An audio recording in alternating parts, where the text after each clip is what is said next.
오늘의 본문 말씀은 창세기 5장 1절에서 32절의 말씀입니다.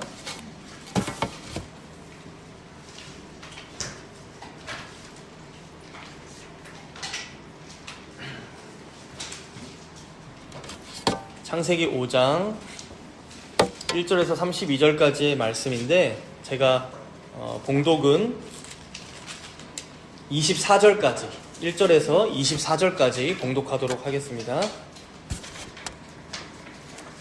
봉독합니다. 이것은 아담의 계보를 적은 책이니라. 하나님이 사람을 창조하실 때에 하나님의 모양대로 지으시되 남자와 여자를 창조하셨고 그들이 창조되던 날에 하나님이 그들에게 복을 주시고 그들의 이름을 사람이라 일컬으셨더라. 아담은 130세에 자기의 모양 곧 자기의 형상과 같은 아들을 낳아 이름을 셋이라 하였고 아담은 셋을 낳은 후 800년을 지내며 자녀들을 낳았으며 그는 930세를 살고 죽었더라. 셋은 105세에 에노스를 낳았고 에노스를 낳은 후 807년을 지내며 자녀들을 낳았으며 그는 912세를 살고 죽었더라. 에노스는 90세에 게난을 낳았고 게난을 낳은 후 815년을 지내며 자녀들을 낳았으며 그는 905세를 살고 죽었더라.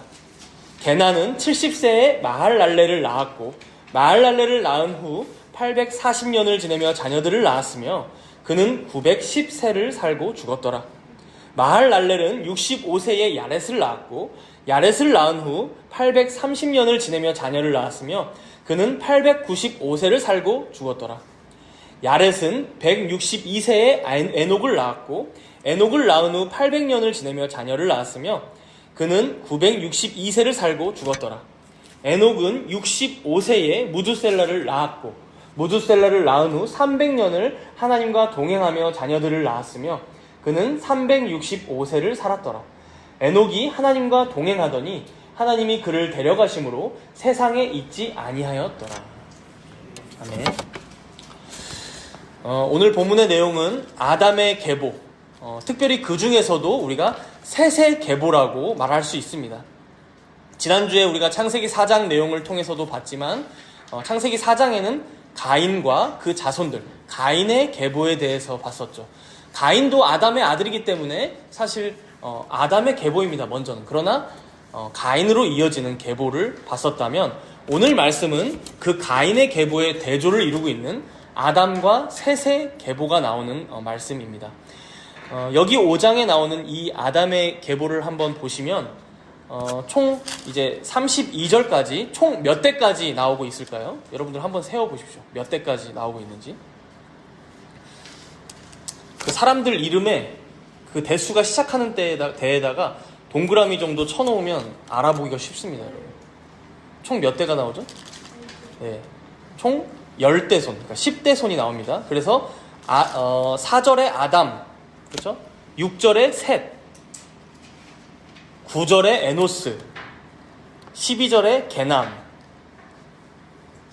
15절에 마할랄렐, 18절에 야렛, 21절에 에녹, 그리고 25절에 무두셀라, 28절에 라멕, 마지막 32절에 노아. 이렇게 이제 아담부터 노아까지 총 10대손이 나옵니다. 종종 성경에 등장하는 이런 계보들을 보면요, 선택적으로 필요한 사람들만 기록될 때가 많습니다. 그래서 아담부터 노아까지 정말 10대손이냐 하면 이제 그렇지 않을 가능성도 있다고 먼저는 말할 수 있습니다. 그러나 상당히 높은 확률로 오늘 본문에 기록된 이 10대손은 역사적 사실을 그대로 기록했다고 보입니다. 보통 성경에 나오는 족보들을 보면 이제 서로 이제 여러 번 등장할 때가 있거든요. 그래서 뭐 창세기에 등장하던 족보가 역대상에 등장한다던가 서로를 비교해 봤는데 서로 달라. 그리고 마태복음 1장에도 나왔는데 또 서로 달라. 이제 이런 식으로 차이가 있으면 여기서는 이런 목적으로 누구를 집어넣었고 여기서는 이런 목적으로 누구를 뺐고 저기서는 저런 목적 때문에 이 사람들 이름을 집어넣구나. 이제 이런 족보의 차이가 있습니다. 그런데 여기 창세기 5장에 나오는 이 족보만큼은 병행 본문으로 역대상 1장 그리고 누가복음 3장이 더 나오는데 그 족보들과 비교했을 때 완전하게 일치합니다. 뭐 발음상으로 조금 차이가 있을 수는 있어도 사람이 완전하게 10대 손으로 똑같아요. 그래서 이제 히브리 민족이 보통 자신들의 족보를 기록할 때 선택적으로 중요한 인물을 떼어서 기록하는 문화가 있음에도 이 창세기 5장에 기록된 아담의 계보만큼은 아마 역사 그대로일 것이다 라고 우리가 볼 수 있을 것 같습니다. 여기서 우리가 이제 생각해 봐야 합니다. 바로 앞에서 4장에서 가인의 후손들, 가인의 계보를 왜 기록하셨을까? 이 의미에 대해서는 우리가 지난주 말씀에서 살펴봤잖아요. 그렇다면 이제 거꾸로 오늘 본문에 나오는 이 아담의 계보, 특별히 이 가인으로 이어지는 계보가 아닌 셋으로 이어지는 이 계보를 왜 기록해 놓으셨겠냐라는 것이죠. 그래서 이제 칼뱅은 이것을 하나님께서 자신의 백성들을, 자신의 교회를 보존하신다는 것을 알려주기 위해서 기록하셨다라고 해설합니다. 그러니까 가인, 불신자들의 계보가 아닌 자기 백성들, 자기 교회를 보존하신다는 것을 알려주기 위해서 기록하셨다. 여러분 한번 생각해 보세요. 바로 앞에서 우리는 가인이 형제 아벨을 살해하는 것을 봤습니다. 더해서 가인의 후손 중에 라멕이라는 사람은 자신의 자녀가 만들었던 그 무기를 가지고, 대장장이 있었죠. 어떤 기구를 만드는 사람, 그 무기를 가지고 자신에게 상처를 입혔던 상대를 죽인 후에 떳떳하게 노래까지 지어서 불렀습니다. 그럼 우리는 여기서 두려움이 생기죠. 가인이 아벨을 죽였던 것처럼, 혹은 라멕이 어떤 사람을 죽였던 것처럼 그 가인의 후손들이 하나님의 백성들, 이 셋과 에노스의 때부터 4장 끝에 보면 본격적으로 여호와의 이름을 부르면서 공적 예배를 드렸다고 하는데, 그런 교회, 그런 하나님의 백성들을 이 가인의 후손들이 해코지하면 어떡하지? 그래서 그 명맥이 끊기면 어떡하지? 라는 불안감이 우리에게 당연하게 자연스럽게 생기죠. 그런데 그런 타이밍에 하나님께서는 우리에게 이 아담과 셋의 계보가 이렇게 이어졌음을 보여주고 있는 것입니다. 아담은 셋을 낳고, 셋은 에노스를 낳고, 에노스는 게난을 낳고, 게난은 마할랄렐을 낳고, 이렇게 쭉 이어져서 10대 손인 노아까지 이르렀다. 이렇게 여호와 하나님의 이름을 부르며 하나님을 예배하는 하나님의 백성들, 이 교회를 주께서 친히 돌보시고 보호하시고 지키고 계셨다라는 것을 이 계보는 보여준다는 것이죠. 교회를 향한 위협은 태초의 에덴 동산에서부터 시작되었습니다. 사단이 뱀을 통해서 아담과 하와를 타락시켰을 때부터, 그리고 가인이 아벨을 향해 시기와 질투로 분노하며 그를 내리쳐서 죽였을 때부터, 이후에 애굽의 바로가 이스라엘의 남자아이들을, 히브리 남자아이들을 다 죽이라고 명령했을 때부터, 사울이 다윗을 죽이고자 수도 없이 시도했을 그때부터, 그리고 아수르와 바벨론이 남유다와 북이스라엘을 멸망시키고, 또 신약에 와서 헤롯이 예수님을 죽이려 했을 때부터, 그리고 결국에는 유대인들이 십자가에 예수 그리스도를 못 박았을 때부터, 이후에 로마 제국이 300년이 넘는 시간 동안 그리스도인들을 심하게 박해 했을 때부터 오늘의 2024년을 살아가는 우리가 있기까지 사단의 교회를 향한 공격은 단 한 시대도, 단 한순간도 쉬지 않고 계속되어 왔다는 것입니다. 그러나 여러분, 오늘 본문의 아담의 계보를 통해 우리가 알 수 있는 것은 그러한 사단의 끈질긴 박해와 공격 앞에서도 참 하나님의 교회요, 참 하나님의 백성의 명맥은 끊이지 않고 다음 때를 또 낳고 그렇게 또 키우고 그렇게 또 하나님께서 택하신 자들이 주님께로 돌아오도록 예비되며 그 영혼들이 구원받게 되고, 그리고 교회 안에 있는 자들이 복음 가운데 살아가게 되면서 결국 주님의 교회는 계속해서 보존되어 왔다는 사실입니다. 우리가 얼핏 보기에는 가인의 계보가 더 강력해 보입니다. 우리가 지난주에도 봤지만 가인은 성을 쌓기도 하고 권력자이죠. 무기를 만들기도 하고, 그리고 가수도 있어요. 그렇죠? 유명인도 많습니다. 그에 비해 교회는 어떻습니까? 셋과 에노스, 이들부터 여호와의 이름을 부르기 시작했다지만 사실 이게 뭔가 짜잘하고 소소하게 모이는 느낌이지 결코 세상의 주류는 아닙니다. 가인이 득세하지 셋이 득세하지는 못합니다. 주일날 놀러가고 캠핑하고 쉬고 즐기는 게 이제 세상의 주요한 테마이지 하나님을 예배하고 그의 말씀을 듣고 그를 찬송하는 이러한 예배가 주류가 되지는 못합니다. 에덴 동산을 나온 직후부터 지금까지 그래왔습니다. 물론 우리가 교회사 공부를 통해서 앞으로 보겠지만 제국 전체가, 나라 전체의 종교가 기독교가 되는 때도 있긴 합니다.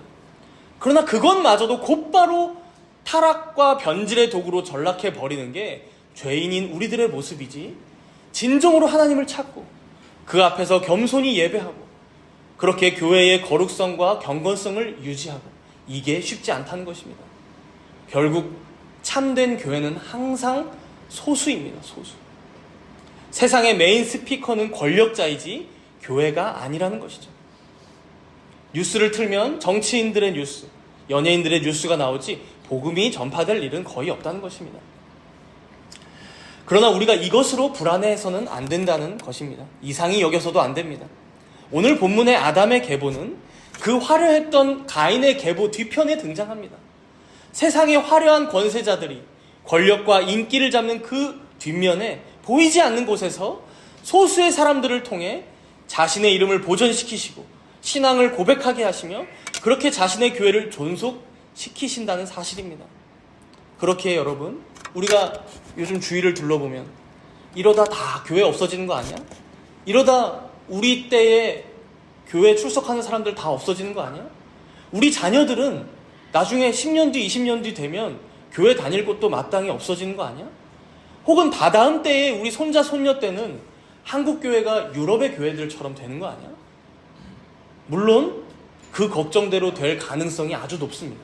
거의 그렇게 될 거라고 전망하고 많은 사람들이 예상합니다. 그러나 우리가 두려워하지 않을 것은 하나님의 주권과 계획 가운데 참 하나님의 백성들은, 참된 주님의 교회는 그 수가 하나이든 열이든 백이든 만이든 반드시 보존될 것이며, 그렇게 하나님의 뜻이 하늘에서 이루어진 것처럼 땅에서도 이루어질 것을 믿기에 우리는 그저 우리의 위치에서 우리에게 맡겨진 사명을 다하며 살아가는 것으로 우리 시대의 싸움을 싸워가야 한다는 것입니다. 교회가 있기에 세상이 있는 것입니다. 세상이 있다고 교회가 있는 게 아닙니다. 하나님께서 온 인류를 보존하시고 그 역사를 이끌어가는 것의 그 중심에 교회가 있지, 세상의 권력이나 돈 혹은 유명인이나 권세자들에게 중심이 있는 게 아닙니다. 하나님께서 태초에 작정하셨던, 예정하셨던 그 교회의 수요가 다 차면 인류의 역사는 거기서 끝이 날 것입니다. 예수님께서 명령하셨던 땅끝까지 복음을 전하라는 이 명령이 지금도 계속되고 있는 것은 주께서 택하신 백성들이 아직 세상에 있다는 것이요, 생육하고 번성하는 중에서 태어날 영혼들 중에 주께서 택하신 자들이 있기 때문임을 여러분들 잊지 마시기 바랍니다. 그렇게 마지막 한 영혼이라도 주님께로 돌아오게 하기 위해 세상이 존재하고 그 구원의 길을 예비하기 위해 일반 은총 가운데 세상의 문화가 있는 것이지, 교회가 다 사라진다면 더 이상 세상의 역사는 그 존재의 의미를 잃고 말 것입니다. 이런 맥락에서 우리가 오늘 계보에 이제 추가적인 의미를 생각해 볼 수 있을 것 같습니다. 먼저는 칼뱅의 해석대로 하나님께서 교회를 보존하고 계신다라는 것을 알게 되었다면, 이제 여기에 더해서 하나님께서 인류를 보존하고 계신다라는 사실도 알 수 있습니다. 인류를 보존하신다. 우리 본문 3절을 함께 읽도록 하겠습니다. 3절입니다. 우리 창세기 5장 3절입니다. 아담은 130세에 자기의 모양 곧 자기의 형상과 같은 아들을 낳아 이름을 셋이라 하여. 앞에 1절과 2절은 하나님께서 남자와 여자, 즉 사람을 하나님의 형상대로 창조하시고 그들에게 복을 주셨다라는 사실을 한 번 더 상기시켜 줍니다. 창세기 1장 27절 28절에 있었던 말씀이죠. 그런데 여기 3절에서는 그런 아담과 하와가 아들을 낳았는데 그 아들도 자신들과 똑같은 하나님의 형상으로 태어났다라는 거예요. 이걸 굳이 꼭 집어서 말씀해주고 있어요. 우리의 자녀들이 태어날 때 당연히 사람으로 태어나지, 이렇게 쉽게 생각할 수 있지만 시편 104편 30절 말씀을 보면요, 하나님께서 이 땅에 태어나는 모든 사람들에게 자신의 숨과 영을 불어넣어 주심으로 각 사람을 태어날 때에 창조하고 계심을 우리가 알 수 있습니다. 각 사람이 태어날 때 하나님께서 하나님의 형상으로 창조하신다. 즉 에덴 동산에서 쫓겨난 이후에도 지금까지 인류가 보존되고 유지될 수 있는 이유가 어디에 있냐? 그 기반 위에서 교회가 지금까지 유지될 수 있었던 이유가 어디에 있었냐? 첫사람 아담과 하와를 자신의 형상대로 창조하셨던 것처럼 그 이후에도 계속해서 각 사람들을, 그리고 여기 있는 우리 모두를 하나님의 형상대로 창조해 오셨기에, 그렇게 자신의 영을 불어넣어 주심으로 태어나게 하셨기에 인류가 존속되어 왔음을 이 아담과 셋의 계보가 알려주고 있는 것입니다. 문제는 이제 이게 다음의 내용으로 이어집니다. 우리 본문 4절과 5절을 함께 읽도록 하겠습니다. 본문 4절과 5절입니다. 아담은 셋을 낳은 후 800년을 지내며 자녀들을 낳았으며 그는 930세를 살고 죽었더라. 이제 한 사람의 삶을 끝낼 때마다 마무리하는 단어가 나오는데 뭐가 나옵니까? 죽었더라. 그래서 8절에 보니까 셋도 죽었더라. 11절에 보니까 에노스도 죽었더라. 12절에 게난도 죽었더라. 이렇게 이제 죽었더라라는 말을 이 창세기 5장에서 찾아보면 총 8번이 등장합니다. 결국 여러분, 에덴 동산에서 쫓겨난 인류의 종착점이 어디로 가고 있습니까? 죽음을 향해 갑니다. 죽음을 향해. 우리가 교회의 존속, 인류의 존속, 이런 하나님의 은혜의 측면을 얘기하다 보면 놓칠 수가 있는 것이 바로 하나님의 공의, 하나님의 진실성의 측면입니다. 우리가 기억하지만 창세기 2장 말씀에서 하나님께서 아담에게 무엇이라고 말씀하셨습니까? 선악을 알게 하는 나무 열매를 먹는 날에는 반드시 죽으리라. 반드시 죽으리라. 이것은 으름장도 아니었고 흔히 우리 사람들이 하며 살아가는 겁박이나 허풍도 아니었습니다. 하나님의 참되신 말씀이었고 사람을 창조한 목적이었으며 피조물인 이 인류와 은혜 가운데 맺으신 하나님의 진실된 언약이셨습니다. 그러니 이제 그것을 어긴 인류는 그 말씀대로 어떻게 되겠습니까? 죽음을 향해 살아가게 된 것입니다. 아니, 죽음이 와버린 것입니다. 여기엔 그 누구도 예외가 없습니다. 첫 인류였던 아담도, 그리고 여호와의 이름을 비록 불렀지만 그 셋과 에노스도 다 이 죽음을 향해 살아갔고 자신의 생이 다하자 육신의 죽음을 맞이했던 것입니다. 물론 이 계보 전에도 죽었던 사람을 우리는 봤습니다. 가인이 죽였던 아벨도 있었고 라멕이 죽였던 어떤 사람도 있었습니다. 그러나 오늘 등장하는 이 계보를 통해 우리가 알 수 있는 뼈아픈 진실은 무엇입니까? 생명의 위협이 가해지지 않아도, 그러니까 누군가 사람의 머리를 돌로 내려친다거나 무기로 그 사람을 찌르지 않아도 자연스럽게 사람을 살아가게 내버려 둔다 해도 결국 어떻게 되든 사람은 죽게 되어 있다 라는 것을 보여주는 최초의 말씀이라는 것입니다. 오늘 이 아담의 계보에는 인류 역사상 가장 오래 살았던 사람이 등장합니다. 누굴까요? 그렇죠. 무두셀라가 나옵니다. 무두셀라 27절을 한번 보세요. 본문 27절. 몇 살을 살다가 죽었다고 합니까? 969세. 아쉽게 1000살을 못 채우고 1000년을 못 채우고 죽은 인물입니다. 이 무두셀라보다 오래 산 사람은 이 세상에 없죠. 단언컨대 없습니다. 성경에 보면 장수, 이 오래 사는 것은 복입니다. 그런 복을 가장 많이 누렸던 사람. 그래서 진시 황제도 온 천하를 통일하고 나서 원했던 그 장수의 복. 이 무두셀라와 같이 되고 싶었지만 되지 못했죠. 이 무두셀라는 복과 번영을 가장 오래 누렸던 사람으로 등장하는 것입니다. 그러나 결국 어떻게 됩니까? 27절에 그는 969세를 살고 죽었더라. 현대에 이르러서도 인생들에게 가장 큰 화두, 문제가 있다면 무엇일까요? 건강입니다. 건강. 생명. 이 생이 언제까지 유지될 수 있을 것인가? 언제까지 우리가 이 먹고 사는 생존을 할 수 있을 것인가? 오죽하면 진화론으로 분석해 볼 때 지금까지 인류가 존속해 올 수 있었던 핵심 원인을 무엇으로 꼽습니까? 생존. 인류가 번식하기 위해 지금까지 자연 선택도 하고 퇴화도 되고 진화도 되고 이러면서 발전되어 왔다. 그래서 과학기술이나 의술이나 문화도 이런 식으로 발전되어 왔다라고 학문에서 파악하지 않습니까? 그런데 여러분, 성경은 아무리 그러한 기술이 발전된다고 해도, 그래서 2024년이 아니라 우리가 공상 과학 영화에서 보듯이 3000년이 된다고 해도 결코 이 죽음의 문제는 해결할 수 없음을 알려주고 있는 것입니다. 요즘 사람의 기억을 보관하고 옮기고 혹은 유전자 조작을 어떻게 변형해서 그런 연구들도 많이 이루어지지만 결국 사람은 이 궁극적인 죽음의 문제, 영원히 살고 싶어하는 이 욕망을 결코 해결할 수 없을 것임을 성경은 이미 알려주고 있는 것입니다.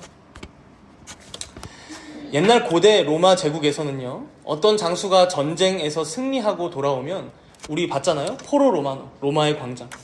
그 신성한 길, 비아 사크라에서 딱 개선 행진을 하게 됩니다. 그래서 모든 백성들이 나와서 꽃가루도 뿌리고 축하를 해주겠죠. 그런데 그 개선 행진을 하고 있을 때 동시에 어떤 한 사람, 정해진 한 사람이 항상 큰 소리로 뒤에서 메멘토 모리라고 외쳐줬다고 합니다. 메멘토 모리. 라틴어인데 메멘토 모리. 무슨 의미입니까? 자신의 죽음을 기억하라. 즉 오늘 네가 이 큰 전쟁에서 승리했을지 몰라도, 그래서 오늘은 네가 모든 영광을 받고 즐겁고 행복한 날일지 몰라도 그런 너도 언젠가는 죽는다. 죽음을 기억하며 겸손하게 행해라. 이런 의미로 개선 장군에게 메멘토 모리라고 외쳐주는 사람이 있었다는 것입니다. 이번 주에도 슬픈 소식이 있었죠. 저도 주중에 낮에 책상에 앉아있다가 소식을 접하고 한참 이게 뭔 일인가 벙 쪘었는데 화성의 리튬 배터리 공장에서 화재가 크게 났습니다.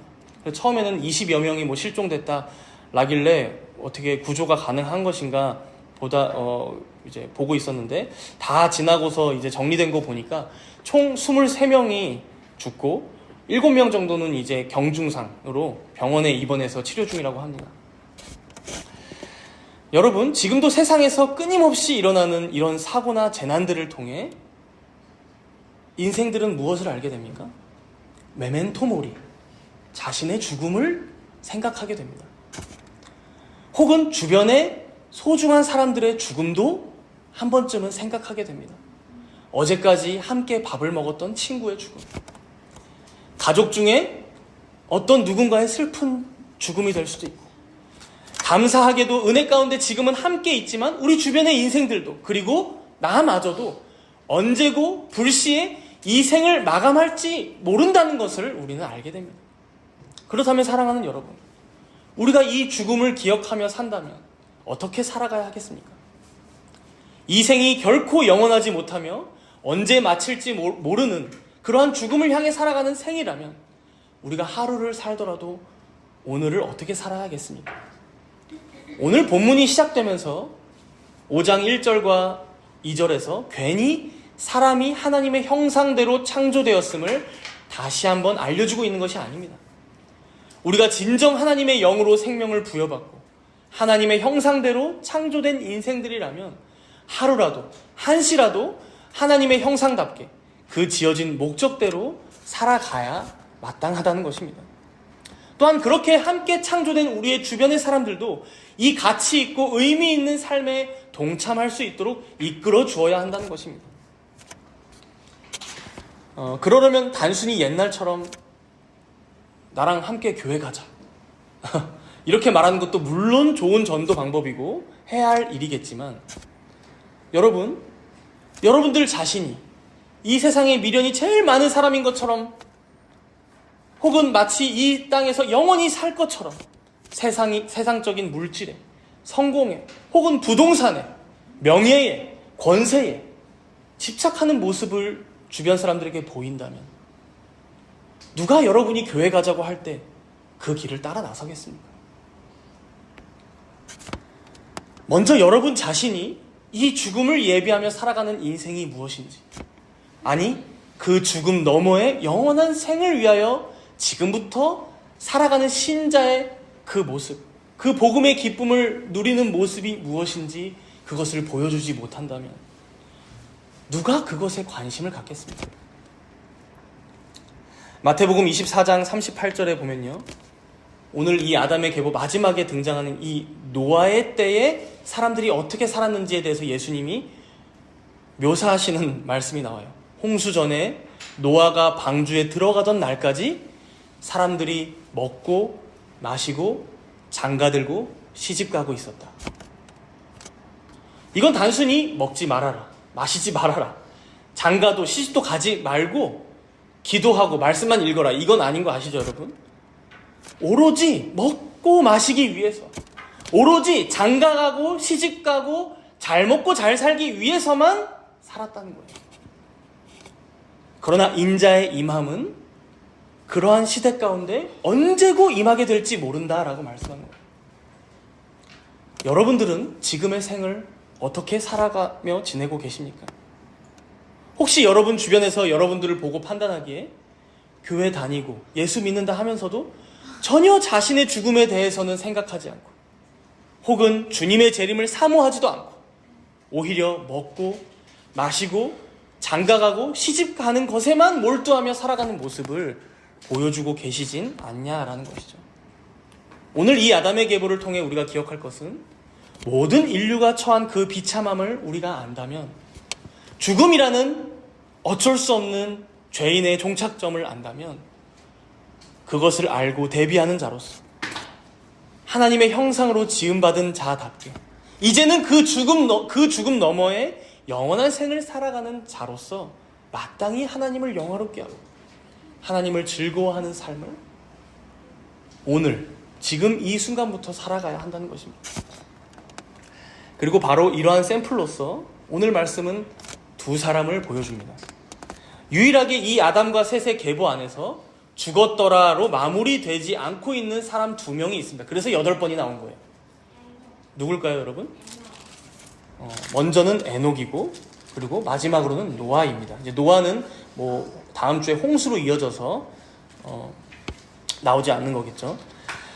먼저 에녹에 대해서 우리가 잠시 살펴보면요, 우리 본문 21절에서 24절까지 함께 읽겠습니다. 21절에서 24절까지. 에녹은 65세에 무두셀라를 낳았고, 무두셀라를 낳은 후 300년을 하나님과 동행하며 자녀들을 낳았으며 그는 365세를 살았더라. 에녹이 하나님과 동행하더니 하나님이 그를 데려가심으로 세상에 있지 아니하였더라. 에녹은 이 땅에서 365년을 살았습니다. 마치 1년이 365일이듯이 이제 그 상관성이 있는지 없는지는 미지수입니다. 근데 어쨌든 365년. 이 아담의 계보 중에서 가장 적게 살았다고 나오지만 어떻게 됩니까?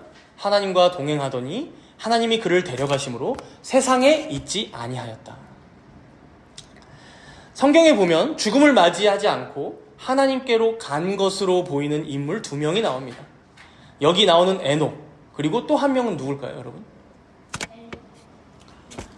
엘리야 선지자 맞습니다.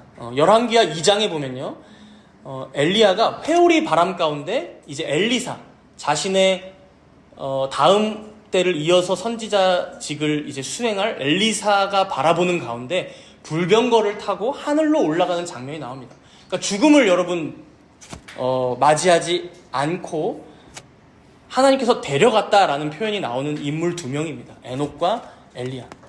이걸 통해서 우리가 추측해 볼 수 있는 것은 아마 에녹도 하나님께서 엘리야와 비슷한 방식으로 데려가신 게 아닐까 싶습니다. 이 땅에서 죽지 않고 하늘로 승천했을 거라고 보인다는 것이죠. 이런 에녹을 통해서 우리가 알 수 있는 게 뭘까요? 먼저는 에덴 동산에서 추방된 인류에게도 하나님의 동행하심, 함께하심의 은혜가 주어지고 있다는 사실입니다. 에덴 동산에서 비록 추방되었지만 하나님께서 함께하고 계신다.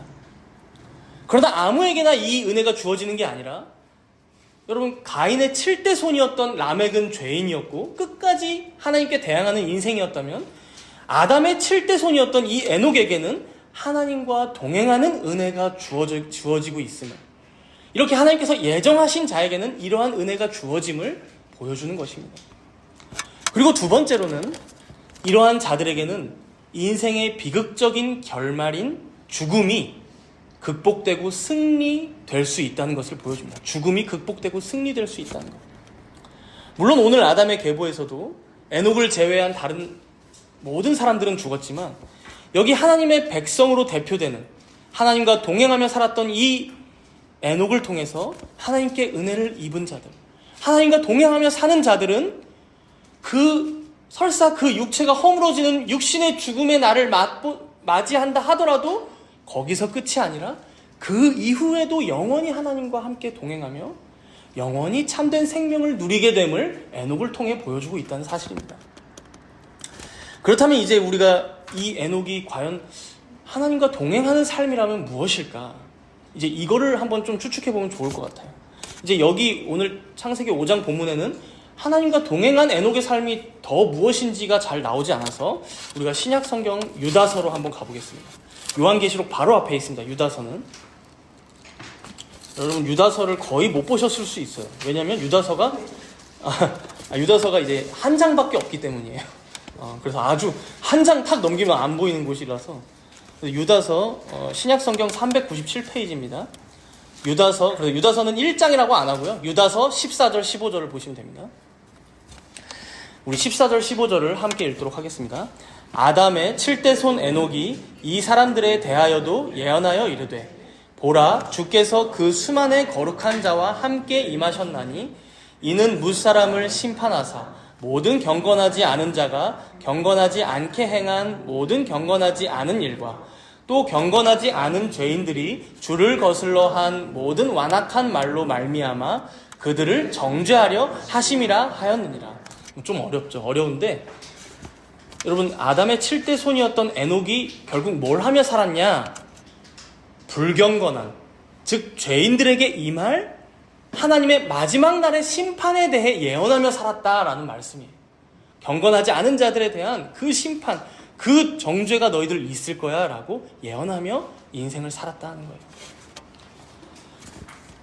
에녹은 비록 자신이 그 마지막 날을 보거나 경험하지는 않았지만 그 끝을 분명히 알고 살았다는 것입니다. 하나님과 동행하지 않는 삶의 비극은 결국 죽음뿐이라는 것. 그렇게 하나님과 동행하는 삶 자체가 사람이 누리는 영생이요, 참된 생명이며 복이고 길이고 진리라는 것을 알았던 것입니다. 그래서 잠깐 앞으로 와서 우리 히브리서 11장 5절 말씀도 함께 읽어봅시다. 조금만 앞으로 오면 히브리서가 있어요. 신약성경 364페이지입니다. 히브리서 11장 5절.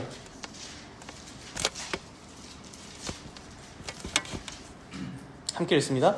믿음으로 에녹은 죽음을 보지 않고 옮겨졌으니 하나님이 그를 옮기심으로 다시 보이지 아니하였느니라. 그는 옮겨지기 전에 하나님을 기쁘시게 하는 자라 하는 증거를 받았느니라. 지난주에 바로 앞에 4절에서 우리는 아벨의 믿음에 대해서도 살펴봤는데, 오늘도 5절에서 동일하게 그 아벨이 가졌던 믿음을 누구도 갖고 있었다는 거예요? 에녹도. 믿음으로 에녹은. 그래서 여러분, 오늘 본문의 계보를 보면 에녹의 아들이 누구였습니까? 에녹의 아들. 그렇죠. 가장 오래 살았다는 무두셀라입니다. 근데 이 무두셀라의 이름의 뜻이 있는데요, 그가 죽으면 그것이 올 것이다 라는 의미예요.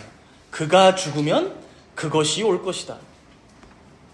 이게 이제 죽다라는 뜻의 무트와 보내다라는 뜻의 살라흐, 그래서 무트살라, 이제 무두셀라라고 읽히는데, 이걸 이제 직역해보면 죽다, 보내다, 이렇게 좀 어색해서 조금 의역하면 그가 죽으면 그것이 올 것이다 라고 의미를 파악하는 거예요. 그렇다면 이제 무두셀라가 죽으면 과연 뭐가 온다는 걸까? 여기서 이제 약간 수학이 필요합니다. 산수. 우리 앞으로 한번 다시 본문으로 돌아와 봅시다. 창세기 5장.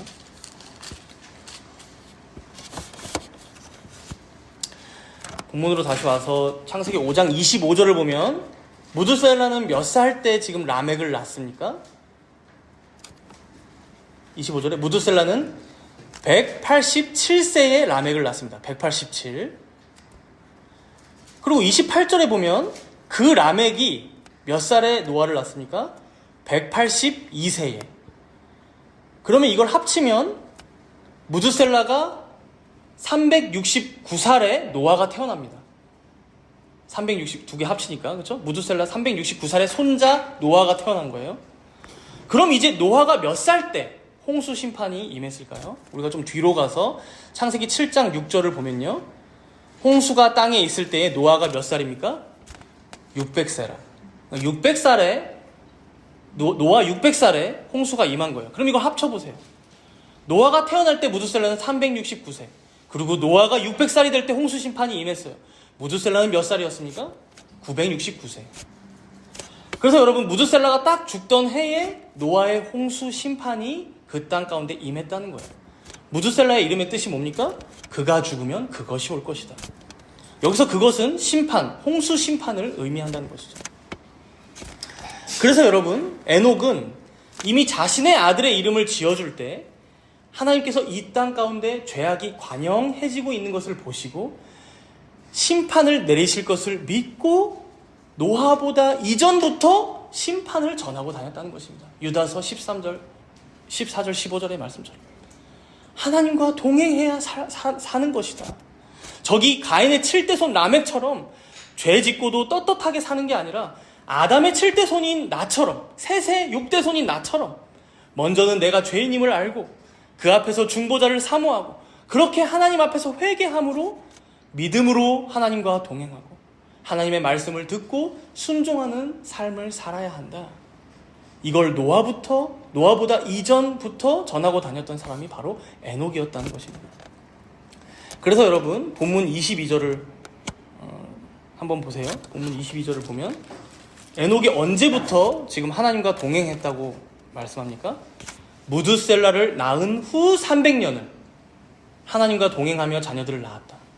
그러니까 무드셀라를 낳을 시점에 65세에 에녹에게 어떤 심경의 변화가 있었는지 혹은 하나님의 은혜가 어떻게 임했는지는 모르겠지만 자신의 아들 무드셀라라는 이 이름을 지으면서 그때부터 에녹은 하나님과 동행하는 삶을 살았다.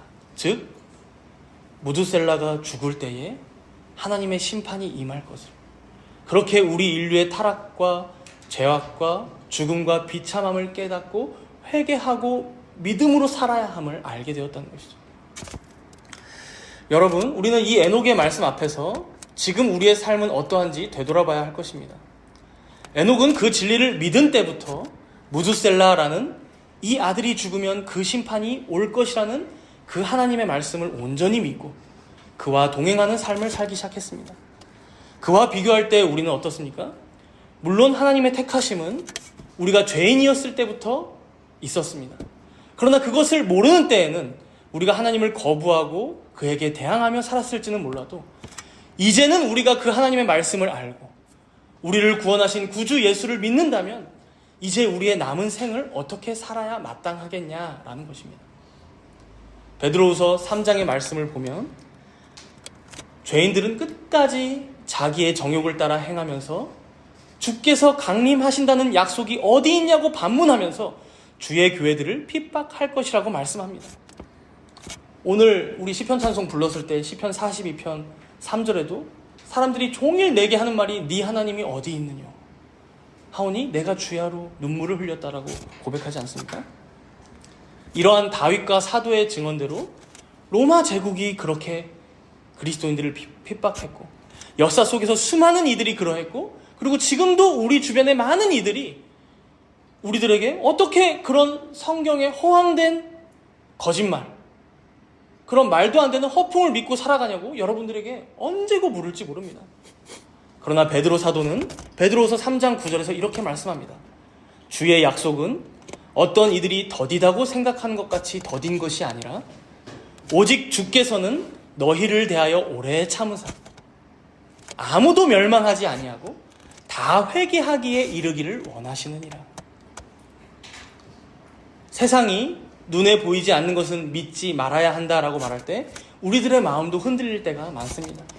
언제 예수님이 재림하시겠으며 종말이 오겠냐고 나보다 더 성공한 자들이, 나보다 더 건강한 자들이, 나보다 더 잘 사는 사람들이 나에게 말할 때 그 앞에서 우리는 부끄러움과 초라함을 느낄 때가 있습니다. 그러나 사랑하는 여러분, 오늘 본문에 나왔던 에녹의 아들 무두셀라를 기억하시기 바랍니다. 거의 1000년을 가까이 살았던 그마저도 자신의 죽음, 그 종말을 피해가지는 못했습니다. 또한 노아의 홍수 앞에서 모두가 공평하게 심판받았고 무두셀라 또한 그 죽음의 심판을 앞에 두고 자신의 생을 마감했습니다. 주님께는 하루가 1000년 같고 1000년이 하루 같기에 우리는 그때와 그 시를 알지 못하지만 그럼에도 우리는 언제든 에녹과 같은 믿음을 가지고 하나님과 동행하는 삶을 살아야 한다는 것입니다. 이제 오늘 본문 28절과 29절을 우리 읽고 마치도록 하겠습니다. 창세기 5장 28절과 29절 말씀입니다. 라멕은 182세의 아들을 낳고 이름을 노아라 하여 이르되 여호와께서 땅을 저주하심으로 수고롭게 일하는 우리를 이 아들이 아니하리라 하였더라. 에녹과 무두셀라 그리고 라멕으로 이어진 이 가문에서 노아라는 아들이 태어나는데 그 아들의 이름의 뜻이 수고롭게 일하는 우리를 이 아들이 아니하리라. 이것은 타락하여 저주받은 죄인들의 인생은 이 땅 가운데 비참할 수밖에 없지만 이 노아를 통하여 이 땅 가운데 하나님께서 안위를, 또한 인생들 가운데 안식을 허락하실 것을 믿음으로 이 노아라는 이름을 지었다는 것입니다. 이들은 이렇게 창세기 3장 15절부터 예언되었던 뱀의 머리, 사단의 머리를 깨트리시고 우리들에게 생명을 허락하실 그 중보자, 메시아, 그리스도를 기다리며 살았던 것입니다. 사랑하는 여러분, 우리는 그 중보자이신 구주 예수를 이미 믿고 살아가는 자들입니다. 그 안에서 이 노아의 이름의 뜻처럼 참된 평안과 안식과 안위를 누리며 살아가는 자들이 이미 되었습니다. 이제 우리는 더 이상 죄와 죽음의 그림자에 갇혀 살아가는 존재가 아닙니다. 부활하신 그리스도의 능력으로 죄와 사망을 이기고 새로운 피조물로서 영원한 생명을 누리며 살아가는 자들이 되었습니다. 이 기쁜 소식을 세상 가운데 담대히 선포함으로 아직 어둠 가운데 있는 영혼들을 빛으로 인도하며 살아가시는 복된 성도님들 모두가 되시기를 간절히 축복합니다. 함께 기도하도록 하겠습니다. 우리가 오늘 말씀을 통해 죄로 인해 죽음의 그림자가 드리워진 인류의 역사를 보았습니다. 영원히 살고 싶어하는 욕망으로 세상적인 것들을 붙잡고 헛된 것들로 마음의 공허함을 채우려 애썼던 우리의 모습을 되돌아보고 회개하며 기도합시다. 또한 하나님의 형상대로 지음받았음에도 그 형상을 잊어버리고 또 잃어버리고 세상의 가치를 따라 살아오진 않았는지 회개하도록 하겠습니다. 그러나 동시에 우리는 에녹과 노아를 통해 끊이지 않는 하나님의 은혜를 발견합니다. 죄와 죽음의 어둠 속에서도 꺼지지 않는 희망의 빛을 보여주신 하나님께 감사함으로 기도하겠습니다. 예수 그리스도의 십자가와 부활을 통해 우리에게 새 생명과 영원한 소망을 허락하신 그 은혜를 기억하며 기도합시다. 이제 우리의 남은 삶을 에녹과 같이 하나님과 동행하며 그 은혜를 세상 가운데 전하는 복된 삶을 살도록 인도하여 달라고 우리 잠시 동안 간구하며 기도하도록 하겠습니다.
살아계신 하나님 아버지, 오늘 우리에게 펼쳐 보여주신 아담부터 노아에 이르는 이 긴 계보 속에서 죄로 얼룩진 인류의 연약함 가운데에서도 끝없이 베풀어 주시는 하나님 아버지의 크신 사랑을 보았습니다. 수많은 세월 동안 끊임없이 반복되는 죽었더라라는 이 슬픈 메아리 속에서도 하나님과 동행하며 살았던 에녹의 삶을 통해 소망을 발견하게 하시니 감사를 드립니다. 또한 타락하여 저주받은 땅에서 수고하며 살아가고 있는 우리들에게 노아를 통하여 평안과 안위와 안식을 약속하셨던 그 주님의 인자하신 마음을 기억합니다. 우리 안에 깊이 뿌리내린 죄의 본성을 낱낱이 드러내시고 참된 만족과 기쁨은 오직 예수 그리스도 안에서만 찾을 수 있음을 깨닫게 하여 주시옵소서. 세상의 화려함에 눈이 멀어 영원한 가치를 잊고 살아온 우리들을 용서하여 주옵소서. 우리의 눈을 열어 영원한 나라를 바라보게 하시고 우리의 손과 발을 움직여 세상의 빛과 소금의 역할을 감당하게 하여 주시옵소서. 우리의 입술을 통해 생명의 복음이 힘있게 선포되게 하시고 우리의 삶을 통해 그리스도의 사랑이 우리 주변과 온 세상 가운데 전해지게 하여 주시옵소서. 모든 말씀 감사드리오며 우리 주 예수 그리스도의 이름으로 기도드리옵나이다. 아멘.